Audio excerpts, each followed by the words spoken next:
নিজেকে ভালোবাসুন, নিজের ভুল এবং দুর্বলতাগুলোকে গ্রহণ করুন এবং নিজেকে ভালোবাসতে শিখুন। নিজের যত্ন নিন, নিজের জন্য সময় বের করুন এবং নিজের ভালো লাগার কাজগুলো করুন। নিজের উপরে বিশ্বাস রাখুন। আপনি যা করতে চান তার জন্য নিজের উপরেই বিশ্বাস রাখুন। আপনার ভেতরের শক্তি এবং সম্ভাবনাকে উপলব্ধি করুন। নিজের সিদ্ধান্ত নিজেই নিন এবং তাতে আত্মবিশ্বাসী থাকুন। নিজের লক্ষ্যে স্থির করুন। জীবনে কি চান তা স্থির করুন এবং সে অনুযায়ী কাজ করুন। ছোট ছোট লক্ষ্য নির্ধারণ করে সেগুলোকে অর্জন করার চেষ্টা করুন। নিজের ভুল থেকে শিখুন। ভুল থেকে শিক্ষা নিয়ে নিজেকে উন্নত করুন। প্রতিটি ভুল থেকে কিছু না কিছু শেখার আছে। অন্যের সাথে নিজেকে কখনোই তুলনা করতে যাবেন না। আপনি যেমন ঠিক তেমনই। আপনাকে কে কি বললো না বললো সেদিকে লক্ষ্য না করে নিজের পথের লক্ষ্য রাখুন। ইনশাল্লাহ সবকিছুই সুন্দর হবে। তো হ্যালো এভরিওয়ান, আসসালামু আলাইকুম। This is Nafiz. আশা করি সবাই ভালো আছেন। আলহামদুলিল্লাহ আমিও ভালো আছি। গোসল টোসল করে একদম সব কাজ সেরে কয়টা ভাত খেতে বসেছি। আর ভাত খেতে খেতে চিন্তা করতেছি যে আজকে কি করা যায়। আর খাবারগুলো সো ইয়াম্মি ছিল, কারণ পেঁপেটা আমি চিংড়ি মাছ দিয়ে বাগার দিয়েছিলাম, ডাল রান্না করেছিলাম। আর এই বাগারটা যে আমার কি পরিমাণ মজা লাগে, মানে এক কথায় ভর্তা যেটাকে বলে। এরপর খাওয়া দাওয়া করে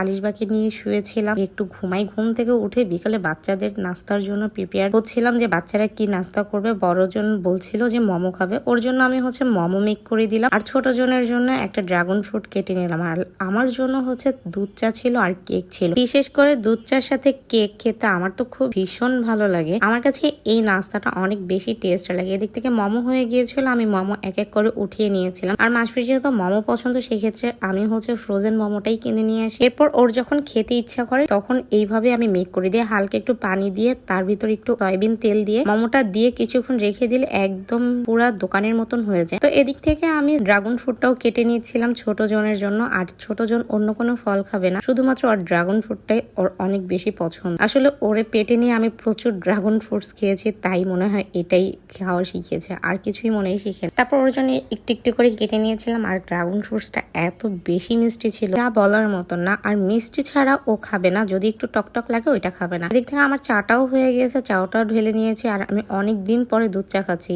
ইদানিং যাবত আমার জন্য কি হয়েছে, দুধ চা টোটালি আমি খেতেই পারি না। আর দুধ চা খাওয়াটা একদম অফ করে দিয়েছি। শুধু দুধ চা না, যে কোনো চাটা খাওয়া টোটালি অফ করে দিয়েছে। ডক্টরের নিষিদ্ধ প্লাস নিচ থেকেও যেন কেমন না আনমনা হয়ে গিয়েছে, তাই দুধ চাটা বাদ দিয়ে দিয়েছে। মাঝে মাঝে যখন মনে চায় তখন একটু খাই, যেমন আজকে একটু মনে চেয়েছিল তাই খেয়েছি। আর আজকে বললে ভুল হবে, এটা ছিল বেশ কয়েকদিন আগের ভিডিও। এতদিন ধরে চিন্তা করেছি যে ভিডিওটা আপলোড দিব, দেওয়ার আর হইলো না, ভয়েসও দেওয়া হয়নি। তো আজকে ভয়েস ওভার দিচ্ছি দেখে এর জন্য বারবার আজকে বলে ফেলছি। আচ্ছা যাই, পরে খাওয়া দাওয়া শেষে আলিশবার পাপার যখন আসার সময় হয়ে যাচ্ছিল তখন আমাকে হঠাৎ করে ফোন দিয়েছিল যে আমি বের হয়েছি। পরে আমি বলছি যে আজকে তোমাকে আমি ট্রিট দিব, তুমি ডিরেক্টলি তালতলাতে চলে আসো, আমিও এদিক থেকে তালতলাতে চলে যাই। তারপর ঝটপট করে কোনো রকম একটা জামা পরে দেন আমি চলে গিয়েছি তালতলাতে। আর এটা ছিল খানদানি খানা পিনা রেস্টুরেন্ট, কারণ এই রেস্টুরেন্টটা নতুন হয়েছে। আর এখানে যে অনার উনি বেশ মুখ পরিচিত না, উনি ফেসবুক প্ল্যাটফর্মে অনেক বেশি পরিচিত, কারণ ওনার পেজ থেকে আমি অনেক সি ফুড আইটেম গুলো খেয়েছি। ওনার রান্না মাশাআল্লাহ অতুলনীয়, এতটা টেস্টি। বাট ওনার রেস্টুরেন্টের খাবারগুলো অনেক স্বাদের। আমি সেদিন ফার্স্ট গিয়েছিলাম, গিয়ে তো আমি বলেছি যে অক্টোপাসটা খাবো, কারণ আপুর এখানে অক্টোপাস আর কাঁকড়াটা অনেক বেশি মজা হয়, যেহেতু ও সি ফুড আইটেমটা দিয়ে উনি এক কথায় ভাইরাল। তো ওনার রেস্টুরেন্টে গিয়ে আমি সি ফুড আইটেমটাই বেশি করে নিয়েছি। আর এই দুইটা ট্রাই করার পরে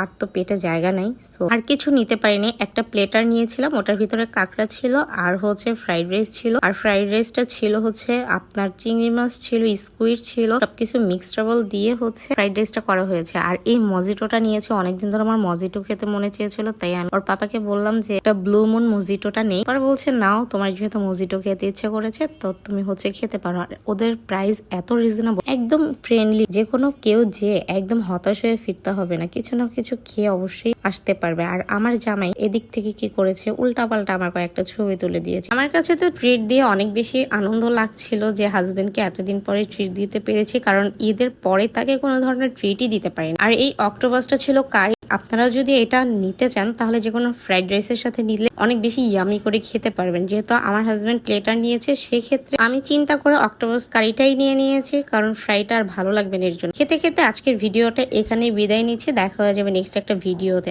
আল্লাহ হাফেজ।